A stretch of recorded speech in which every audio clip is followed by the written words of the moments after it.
show consideration, there's always, for me, there's some consideration as to what's going to have a bit of shelf life and what will be applicable as we make a transition from, where we are now through potential crises, through potential upheavals, and maybe not so good times in the future. How are we going to be able to work through these things? And so what kind of little psychological pep talk or what kind of information can I offer up that will, again, have a bit of a shelf life that will be useful? So if you were to see it a couple of years down the road, it still might be applicable and you can be able to hopefully practically apply, or at least gain some inspiration would be my hope from it at some level. So that's what I continue to try to do.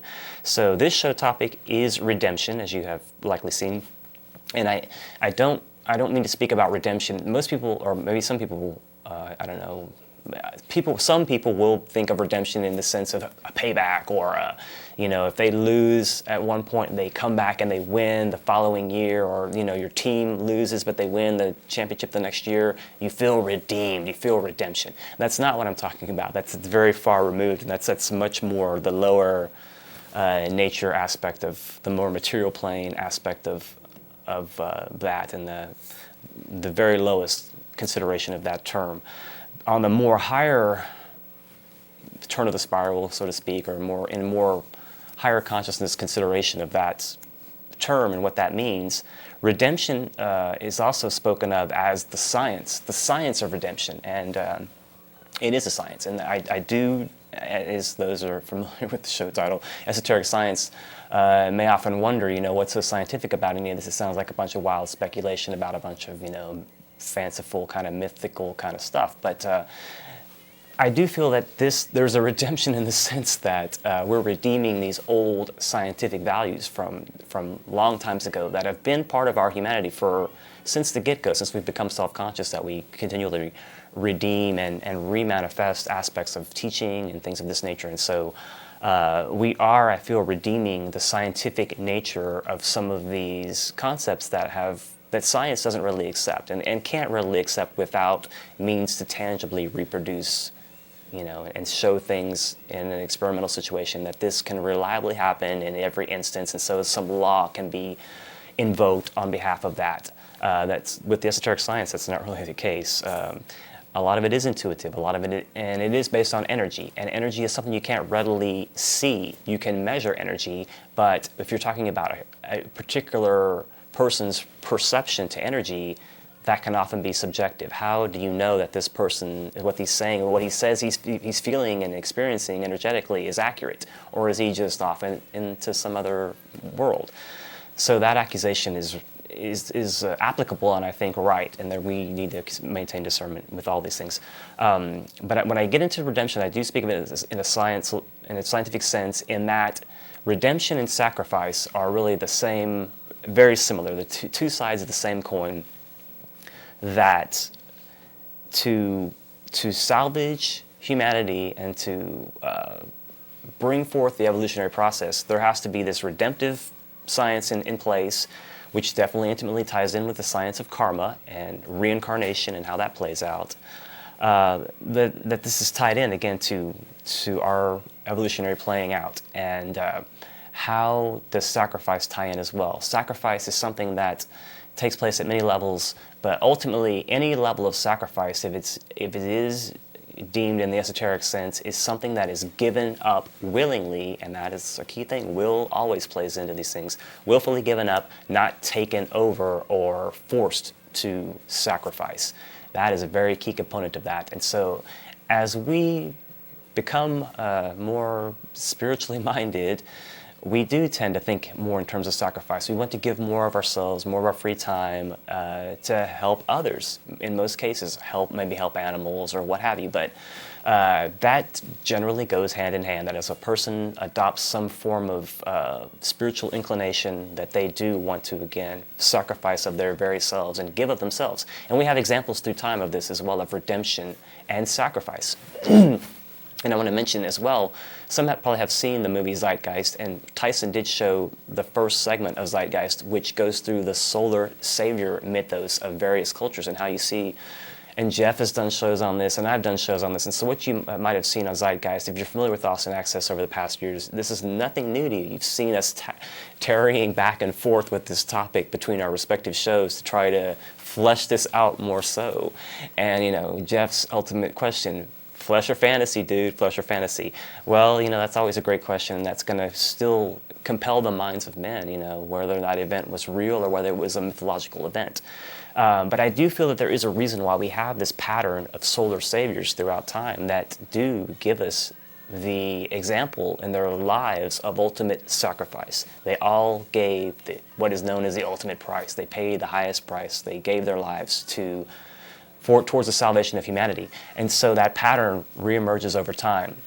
Now, certainly we can argue, you know, well, how is it that it's identical? The mythos is almost identical from culture to culture. And if there were these great beings throughout time, or these great solar saviors that really existed, you know, why isn't there more of a record of it, for instance? Especially in the case of Jesus, where 2,000 years ago, in the historical context, it's not that long ago, and there should theoretically be more written record of this person, especially in considering how, you know, earth-shattering that event and all that, what transpired with the birth of Christianity, how that played out. So you would think there would be more available. Anyway, and with previous solar saviors as well, you know, where's the evidence of their real existence? Where's their tomb or what have you? I think that there is a place where we can consider this, we can consider this from a place of a pattern and a power. And that a power of what is known as Christ or Christ consciousness gradually finds its way into our human consciousness and finally into manifestation physically, and that it takes bearers of that energy, and that gradually over time there were those individual men that could gain and take in that Christ impetus to varying degrees, and then ultimately you had I guess the most famous case with Jesus and Christ, and that merging, that fusion that took place in relation to that situation. So my feeling is that the pattern is identical, and that you do see the same symbolism playing out from time to time, age immemorial myths that are identical. But, you know, we know there were men in the past. There's a society of 6.5 billion people on this planet, you know, existing now. We know in the past there were men in different regions of the lands. And so I feel there were men that played out these roles, you know. I really do. I don't feel that men can be driven by myth alone. That where there is no vision, the people perish. And you have to have something to encompass, or, you know, some corporeal thing, personage, to embody any lesson or anything along these lines. Some teaching, some chord, some resonate, some tone, if you will. That has to be focused through a point, and that point would be a person that has influence and has an affinity and can bring out a message that will resonate with the people that hear it. Maybe not immediately, but it will resonate through time, just like ripples in a pond, and ultimately those that need it will catch up with it and tune in with it and appreciate it for what it, you know, what it has to offer. So I honestly and firmly do feel that there were men that took these roles in previous ages, the sages of previous ages, and that they were real men, and that they did demonstrate this initiatory process, if you will. There are many terms for it. The mystery tradition of ancient times played in intimately with this, and that you did have these leaders and guiders of humanity throughout time. Now, is that to say that, you know, there are certainly those that want to tie in extraterrestrial or extra cosmic components to our evolutionary unfolding in our humanity and our very makeup? Is that to say that at every turn, whenever we needed a solar savior, that some alien personage came in or took over or what have you, some human?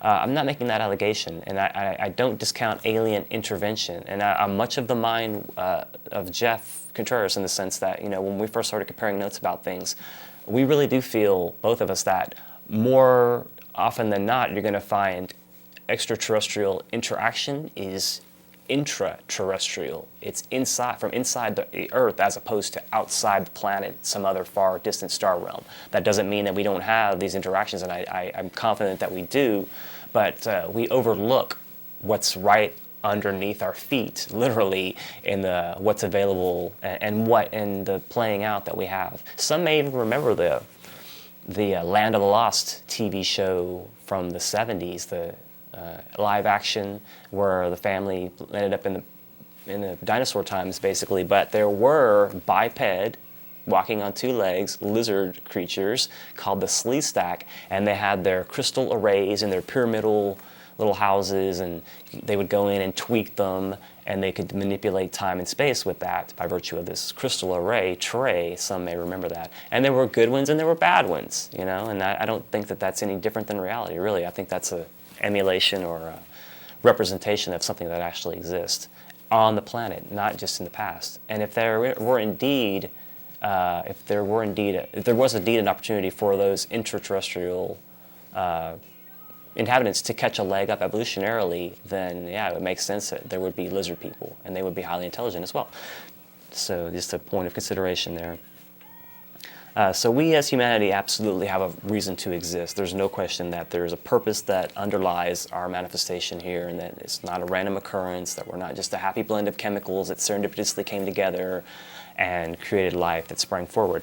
There is an evolutionary process, but it is a divine unfolding of a scientific process playing out. And so the sciences of creation play out, and humanity is essentially caught in an experimental stage or experimental state within the context of a larger picture, in that we do have affiliations and associations and amalgamations with higher consciousnesses, for lack of a better term, that some are inhabiting physical vehicles and some are not, and some are extra cosmic and some are part of the earth plane and earth experience. And I do feel that we are playing out that purpose, that we are holding that tone as humanity, and that's part of the evolutionary aspect of it as well, that as the form holds a frequency, and so frequency and form are hand in hand. A frequency needs a form to, again, as I spoke earlier, the tone that would come through a solar cyber, there had to be a person, a point of light, a point of focus through which that could manifest and, you know, make the physical plane connection. And I feel that that's with us as well, that we hold a tone, and that there are different aspects of humanity that are going to hold a tone, and then, you know, it's just like musical notes. You've got the musical scale. You've got A through G, and or the notes rather, I should say, and so that's reflected in our humanity as well. That you have variations in harmonic or variations in tone, pitch, what have you, between varying humanity, and that's why you have racial differences and things like that. You know, because you have a different body to fit the different tone that's playing out. That's the chord of humanity. That's the symphony that is humanity collectively. And so that sound will play out, and the form will exist only as long as it's adequate and appropriate to hold that tone, to hold that note. When that, when that note progresses, and you know, music progresses as well. You know, we can think of how the progression of music throughout time has commenced, and it's kind of like with that as well. Music had to adapt and change, and the way in which music was played and performed had to change as well in order to accommodate new expanding ideas and aspects of music.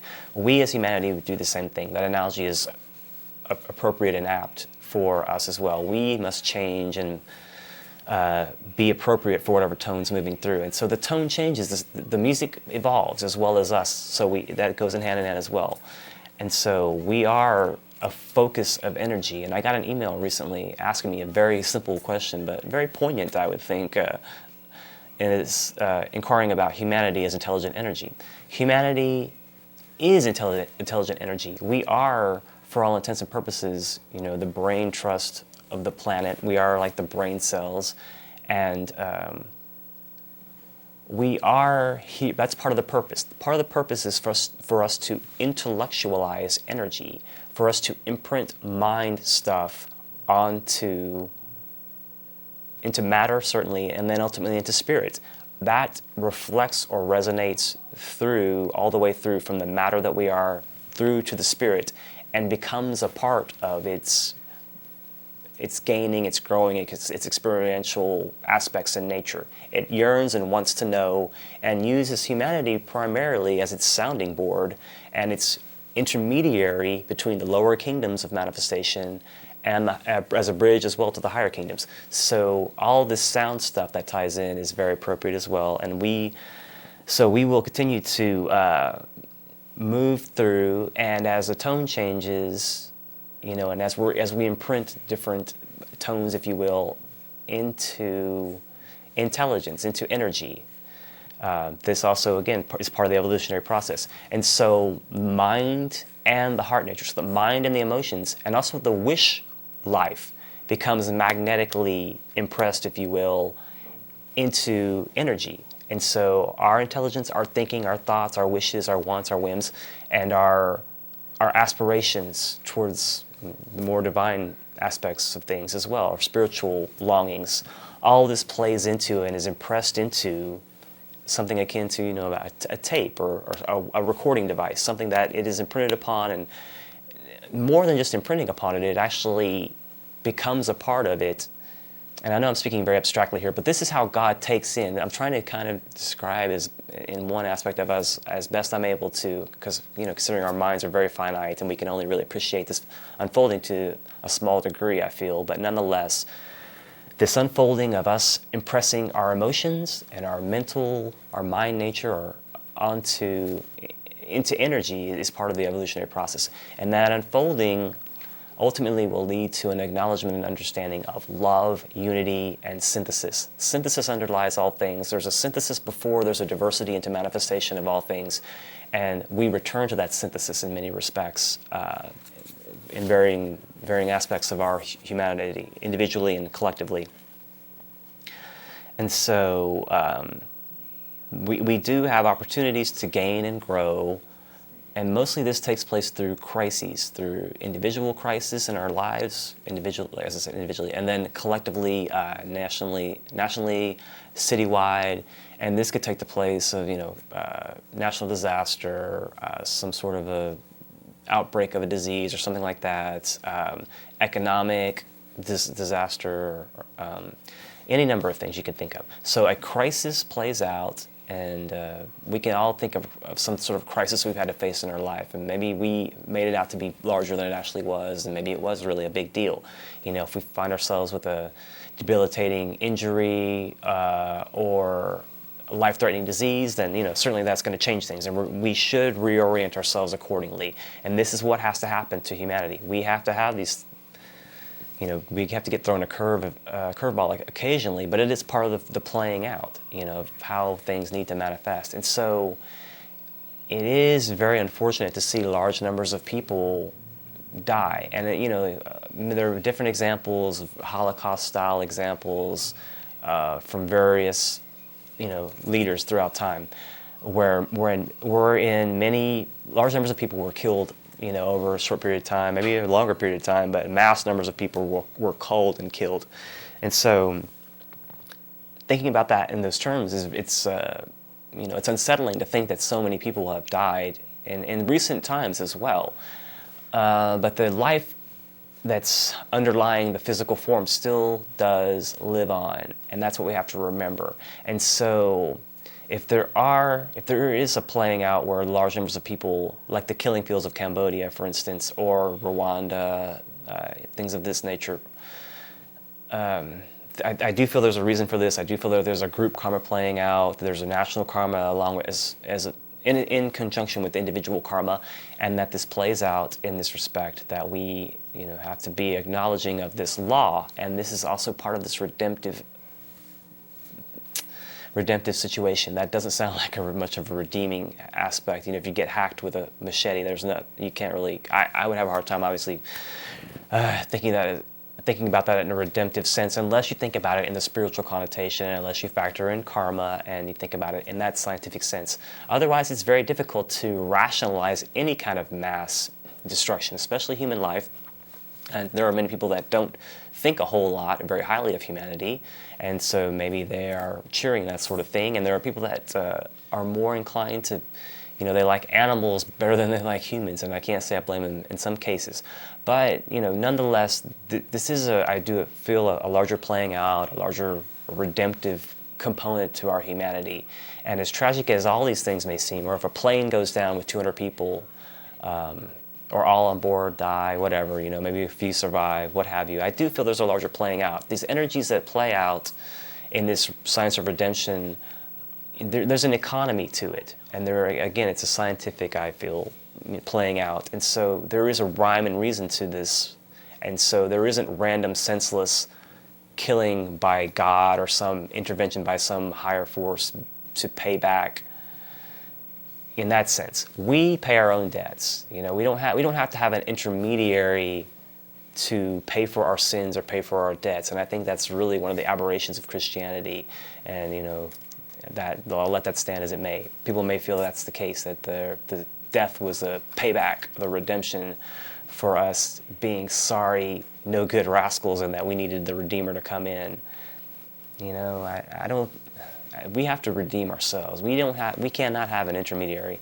Okay, now in the sense of the solar saviors I spoke of previously, that in which an individual would manifest, reincarnate, incarnate, however you look at it, into a group, into a culture, into a country, into a community, and instill, infuse some aspect or quality.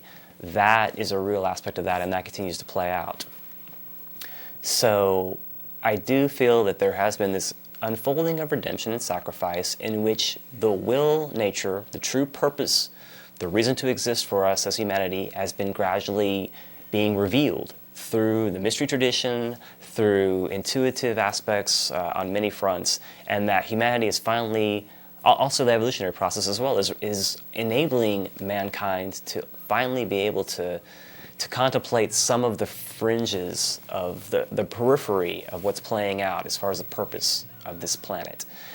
And I do feel that there is a purpose, and we can apprehend it to a certain degree, and we can do our part to help along with that. So if indeed there is this will aspect that is gradually merging with what we are as humanity, perhaps in that sense we do need intermediaries, or we do need intercession, but not as a blood sacrifice, as a willing, giving sacrifice to set the example. Again, if there was a pattern and a power, and Jesus was the pattern and Christ the power, or Krishna was the pattern, or Mithras was the pattern, or Adonis, you could go on and on and on and on. There's a whole lot of them.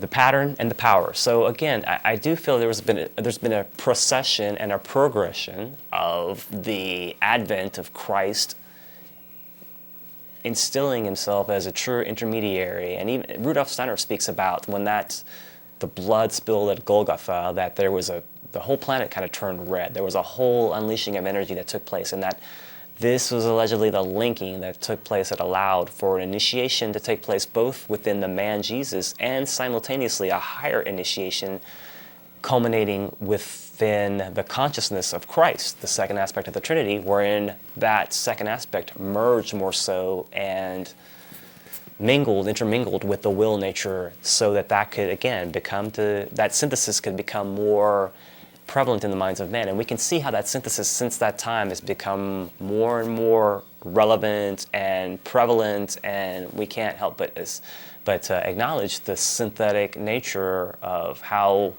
you've got G8 summits, you've got amalgamations of groups, nations, organizations, monetary systems, all things are synthesizing, and this is not a bad thing as long as the diversity underlying that synthesis is appreciated and revered and respected. Again, free will being the key component within that aspect. If sacrifice is not made and given willingly, it's not a sacrifice. It's a subjugation. It's a forcing. You have to have that distinction. And so if we don't give willingly, then we shouldn't be forced to give. And there are instances where people are forced to do things against their will, and as long as that transpires within our humanity to great degrees, as it is the case in this day and age, July 10th, 2008, then that condition is going to prevent us from having that real true synthesis, but with the appreciation underlying of the diversity underlying the synthesis. So we are returning to synthesis gradually, and our mind nature is appreciating and snapping to that synthesis in a way like it hasn't ever done in the history of our humanity. Even if you look back to and can imagine or entertain the concept of Atlantis and and Greece and Egypt and other great civilizations exchanging and what have you, even in that high culture and civilization, which I feel existed in that exchange that did take place, I feel very firmly. What we're having now is a higher turn of the spiral. We're having a mind-infused, emotionally infused aspect where intelligence is imprinting energy, but with the guidance of wisdom, love and wisdom intelligently applied, impressing energy, and that energetic carries out, it ripples out. And so that's one of the reasons why I feel that we have garnered interest from other extra cosmic sources and the inside the Earth sources as well, that they are amused with us to a certain degree, entertained by us, but also interested in our evolutionary unfolding, especially when it comes to the atomic radiatory aspect. You know, we can redeem through radiation as well, and this is an esoteric keynote underlying what the solar saviors were able to do. That radiatory capacity rings on throughout centuries. 2,000 years later, we still can tune in to that Christ aspect, or we can tune into Krishna, or we can tune into Buddha, and appreciate and really feel what the energy and the essence of that tradition. It's part of our lineage. It's part of our birthright, and so there are beautiful passages in the world's religions. And Tyson was noted, I think, astutely, that we just don't follow them. There is a true truth in the essence. How do we get to the essence underlying the written word? That's another key thing as well that we have to try to get it to the core of. Ideas can be confusing, or they can lose a lot of their energy when you clothe them with words. They're limited once you add words, because words can only do so much. You have to pick and choose the words, and so by virtue of that decision, you're going to automatically lose what you might be able to energetically convey. This is also another aspect of this redemptive science playing out, that as mankind evolves and the mind nature is able to understand sacrifice and understand purpose more so in conjunction with the love, which is typified or characterized by Christ, and the will, which is also known sometimes as Shambhala, and is also personalized as the term Sanat Kumara. And I may borrow a couple of very brief passages from a book, Alice A. Bailey, Discipleship in the New Age, before the end of the show, that kind of tie into that and reflect that somewhat. So let's see. Again, there's a way in which karma can play out and allow for, I feel, new forms to take place, and the mission to continue, the purpose to be realized in our humanity, and that there can be also redemption through replication, and that this pattern of redemption can be, again, it can be radiatory or radioactive, in that it can have that effect and carry out, ripple out, and still impact people later in time or in other places. That's sacrifice and that salvation of matter. And that, again, is really what we're attempting to do in the human condition, is salvage matter by infusing it with spirit. Spirit infuses matter, and then matter can evolve and perfect itself. Perfection is always a relative term when we talk about initiation and things like this, because there's always going to be that next step of perfection.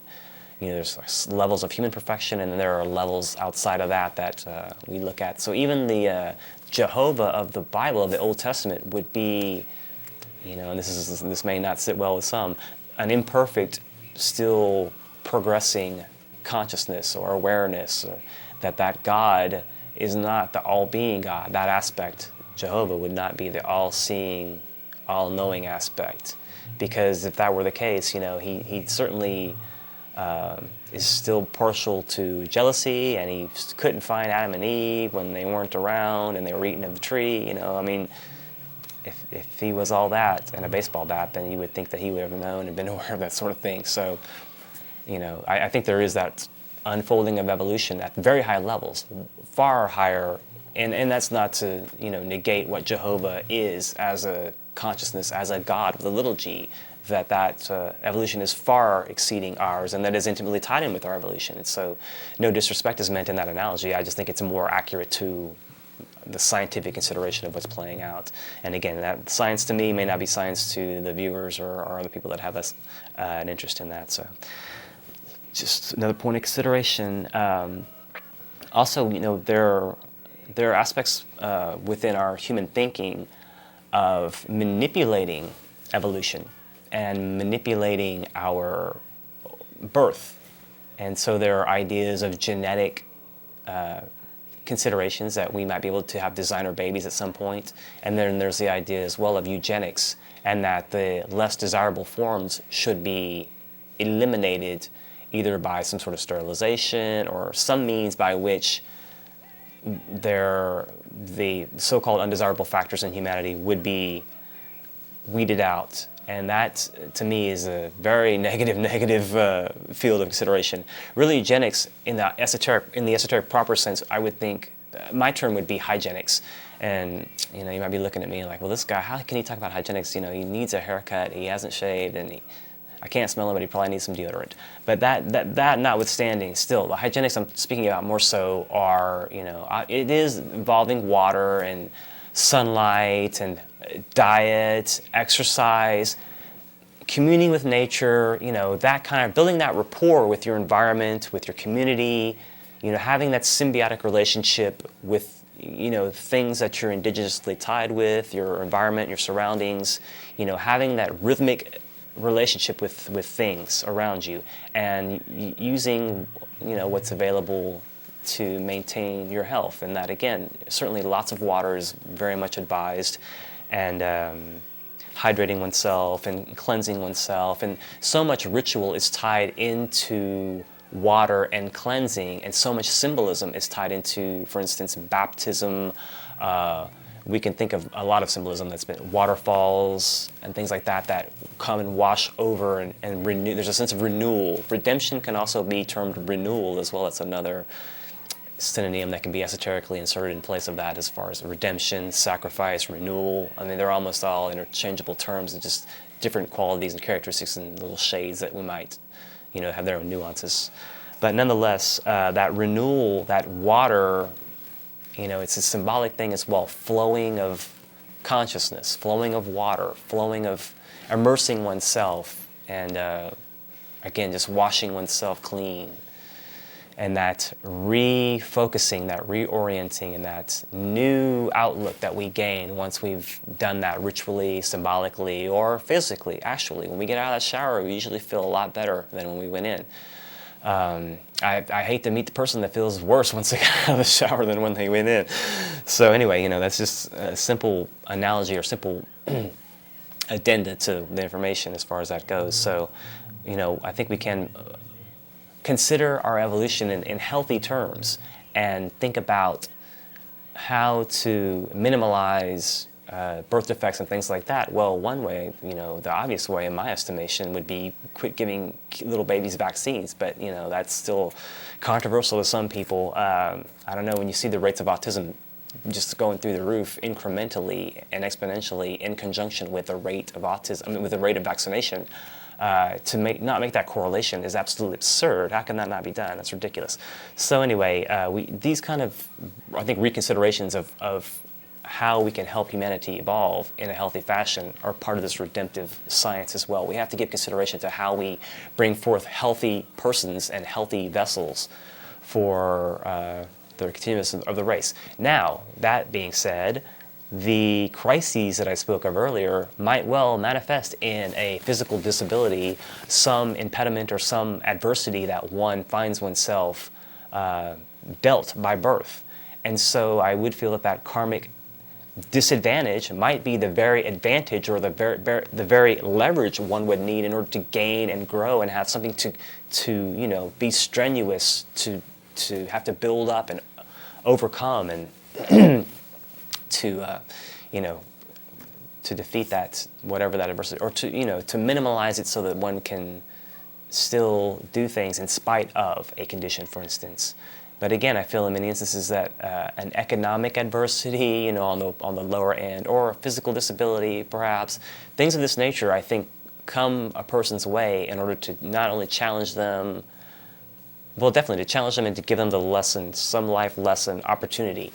And even people around them would be privy to that in a certain sense too. If a person has an autistic child, they're going to have to reorient greatly how they would care for that child as opposed to someone that had what is termed a normal child. And again, it's what's normal. That's where we get into some of that eugenics kind of, culling the herd mentality and what should be and what should not be.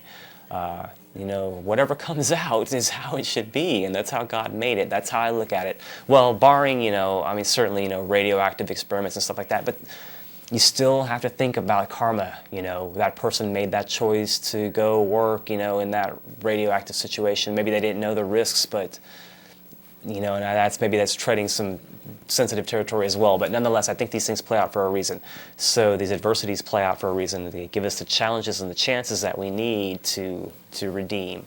So economic adversity, many challenges that we may face, and I think again, economic is probably the most mild and the most minimal of them in most cases. That these adversities give us the stepping stones, not the stumbling blocks. That's a key distinction I'd love to make. Stepping stones from challenges and adversities, not stumbling blocks. We have to overcome, and that's getting in line with a rhythm and getting having some understanding of a flow to see where to go and how to expend one's energy. If we see a stumbling block, potentially, what we feel is a potential stumbling block, and we don't step back and assess it as we're able to.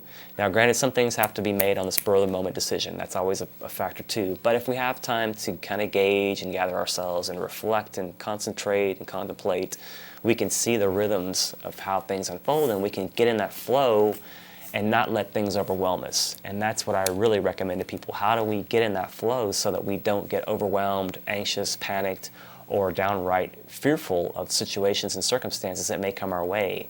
We have to try to reason and think things through. If we stay calm, we can get a lot more accomplished. If we run around with our head, like the chicken with its head cut off, we're gonna expend a mass amount of energy. And what will we impress on energy? As I spoke of earlier, as humanity potentially being intelligent energy, we would not impress intelligence on energy in this instance. We would impress fear, frustration, uncertainty, anxiety. And there's certainly, I do feel, that segment of consciousness that is seeking to, pull that from us, to extract that from us, and to exacerbate and excite these conditions within humanity. That keeps us in the chicken mode, keeps us not focused and fired up and nose to the grindstone, task ahead, getting ready to do some work and getting things done. There is, I feel, a segment of, and it's partially a segment of our evolutionary challenge too, that we overcome any adversity, real or otherwise, real or imagined, that would prevent us from being more positive and being more uplifted about things and thinking about things in a more optimistic fashion, maintaining the attitude of gratitude in spite of situations and circumstances, instead of going to the least common denominator, going below the diaphragm. And you can feel nervousness, anxiety, and tension crop up almost instantly. And if you become familiar with that shift, if you're more likely to stay in a more calm, balanced place, when you find yourself around people that are very nervous and anxious, you will pick up on it in most cases. That's another aspect of the science of redemption and how energy plays out, that we can sense these energies. And I think that's another aspect of that mind nature unfolding and the sensitivity of our inner selves becoming more acute and being able to tune in, that we can we can be still and know our brother's heart. And that's one esoteric truism that we can always fall back on. In the midst of the heat of the debate or, potential conflict, if we can be still and know our brother's heart for just a second, we might be able to reorient and refocus and redeem a potential bad situation into something more uplifting and positive. So how do we, try to turn the negatives into the positives? That's always something to consider. And I know I keep falling back onto the Tyson show. I must sound like a big fan of his all of a sudden, and I guess I am. He was speaking about having a solutions group, and this is something that has been close to the hearts of, I know, George Humphrey in particular. Those may know him from the show Common Sense. It's kind of been in hiatus for a while now. And also Leah LeChapelle, LaChapelle, excuse me, who some may remember her former surname Leah Lewis. Nonetheless, that has been the intention of a couple of groups here in Austin, to have a solutions group and readily and consistently or frequently meet as often as possible to express and exchange ideas of salvage and solutions, as opposed to just assessing the negative scene. We can constantly assess the negativity, the potentials for negativity, and what may play out on the negative tip, and on what would be detrimental to humanity. And to surmise that is not unuseful, and it's not entirely unhealthy if we can put it in the proper context. But we have to get around. That's the circle that stays circuitous. It stays two-dimensional. We are hoping to instill or infuse the intelligent aspect of humanity that is hopeful, that infuses wisdom and love, and rises like yeast and spirals in the rhythmic way that the DNA is modeled, and that cycles and circuits and this is the way in which the rhythms and the spirals are the way in which nature plays out.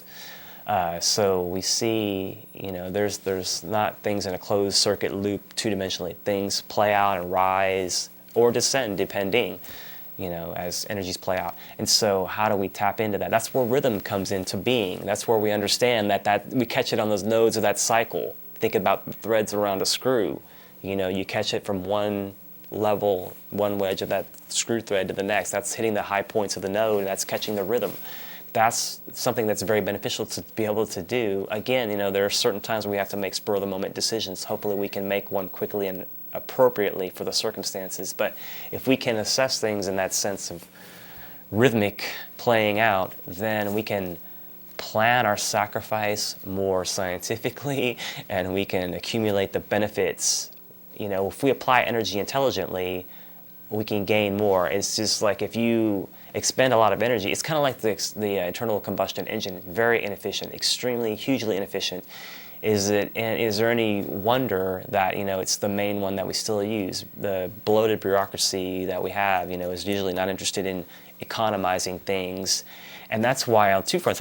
This is an aside, but why is the government so interested in mandating those fluorescent curly Q light bulbs and getting rid of the old light bulb? That's supposed to be more efficient. Also, why do they want to get us onto this HD TV signal that's this new high definition, more efficient sort of thing? To me, those are curious and questionable, the motives behind that. When you see government looking towards consolidation and economizing and trying to save, rather than bloat and waste, you kind of have to question why that is. And so those little light bulbs, I'm not a big fan of those. They seem to have a frequency that I'm not too fond of, quite frankly. The fluorescent stuff, it messes with things. It messes with other frequencies as well. You can see that they don't rest easy with more, I guess, analog style energetics playings out. Also, again, the HD thing I'm wary of as well. If I can get the HD signal just through the cable into the television, I'll run with it and check it out. But if I have to get some converter box, I'm not going to be too inclined to want to do that. Plus, I've heard there's a two-way communication as well, as there is with some of these other recording devices. And, I'm not a big fan of, I don't want to, live the webcam lifestyle where I'm under scrutiny like a rat in a cage. Some people, they feel that's freeing and liberating to just let that all out and just express that out to everyone without any reservations. And perhaps I am a little bit more old-fashioned in that sense. I don't know, but I don't want to be scrutinized, and that to me that brings up that kind of a mentality for me personally. So I don't know. That's kind of curious. We do have a little bit of time, but not a lot of time. Let me go ahead and go. Well, actually, I'm going to talk about a couple of things. In the future, the very near future, I hope to have Wes Unruh as a guest on the show talking about memetics. And I did mention redemption through replication. Replication being, repeating of an idea or repeating of a process. So how can we have this replication of, things that can help us? Replication of magical concepts, replication of evolution of magical concepts, evolution and the idea of a meme, of an idea that somehow is self-replicating and that somehow crops up in spite of any real, A to B kind of point-to-point communication. It just kind of tends to crop up organically in different places. So I want to have Wes on as a phone guest. He's in upstate New York, and I hope to have him on in a couple of weeks. And I would really love to give this book away to somebody that would be deserving of this, having this book. I don't want to just give a book away to caller number 3 or something like that. I want somebody to have this book that would really appreciate it and gain something from it. And so until I find that person that will somehow earn this book by, as I've asked in the past, if someone will just jot down a few ideas about memes, about replication of ideas and how an idea can take root in many places, and how is that going to help us or hurt us, or what, pros and cons, any assessment of that. I would be curious to see what people are thinking about that, here locally, and I would love to give this book to them. So please take this book off my hands, otherwise I'm going to hold on to it until it finds a proper home, and I don't want to, I hate to have to scrutinize it down that hardcore, but I want it to go to a good home, really, is the bottom line. And so hopefully I'll find a person that can make some use out of this book. So that's one thing. Again, redemption, sacrifice. If people want to call in, I will take calls. I mean, we only have a few more minutes, so it's up to you guys if you want to try that. 477-2288. Again, the science of redemption, thinking about the Christian symbolism of the cross, the two-armed aspect of the cross. We think about the vertical arm and the horizontal arm. Symbolically represented or esoterically considered, the vertical arm is that connection to the will, the connection to our synthetic point of origin that comes down, and we can invoke it more so in this day and age, in conjunction with the horizontal playing out, which is us, our service aspect. So sacrifice of the will leads to the physical plane, horizontal service to humanity, by humanity, not expressly for humanity, because there are other kingdoms on the planet to be considered, but it's part of our playing out of evolution. And so that cross has that as its real esoteric symbolism, not a place where you prop up the corpse of your savior. That to me is an aberration of the initial, meaning of that. And when we think about the dead savior on the cross, certainly sacrifice might play in, but not the type of sacrifice that I'm hoping to convey. That blood sacrifice is, I think, very far removed from the true intent of what that symbol is supposed to mean. But it's been adopted for those very reasons: fear, control, subjugation. Oftentimes you find a rose or a lotus at the midpoint of the cross, and this is the blossoming, where the will meets where that sacrifice meets the service. You've had the blossoming forth, the heart unfolding, the heart of love within the hierarchy as Christ is known. You see that blossoming forward, and the lotus for Buddha in the East, another unfolding of wisdom that entails and symbolizes. So that blossoming forth is a key component of that as well. And again, the rose cross, conveys that. And that's a really amazing symbol, I think. And if you think about the 17th degree of Masonry, which is the Rose Cross degree, it has the pelican picking at its very own breast, sacrificing its own self to feed its young. And that also has been adopted for the state flag of Louisiana. Although if you I've looked at a couple of books that talk about flag symbolism, it does not convey that as the symbol. It gives much more lame mainstream kind of reasoning for that as being adopted. It's more like Sportsman's Paradise kind of thing. Oh, there's pelicans and there's fish. No, the real symbol is the pelican ripping into its breast, the Masonic symbolism, and that should surprise no one that that's the real meaning of the symbol and the real meaning of why that has been affixed to the state flag of the state of Louisiana. So again, there is redemption, there is purpose underlying manifestation. We can see it, we can see our understanding of the synthesis that is our very essence unfolding. Also, don't forget to check us out at the very back of the Spider House for the Metaphysical Study Group. We're going to be doing that again the upcoming, it's next Wednesday, the 16th. And so we would hope to see folks down there. That'd be really suave. And Don't forget also to check out Therefore I Am each and every Tuesday at 10 p.m., Channel 11. If you want to put the graphic back up, certainly more than welcome to do that. And I want to thank Jeff again for filling in and commanding the helm of the Starship Esoterica, and doing so quite adequately and appropriately, adeptly, skillfully. And again, the synchronicity of it, that the one day that my producer, as rock solid as he's been since October 2001, was unable to make it this evening. And so Jeff had already agreed, and thankfully so, to fill in, and very appreciative of that. Email is there, contact information. Please feel free to do so if you have any interest in contacting me. There's even a local phone number, 323-6909, if you have questions. We're here every Thursday on Channel 16, 8 p.m. I really thank you guys, Austin, for viewing. Take care. Have a nice evening. We'll see you.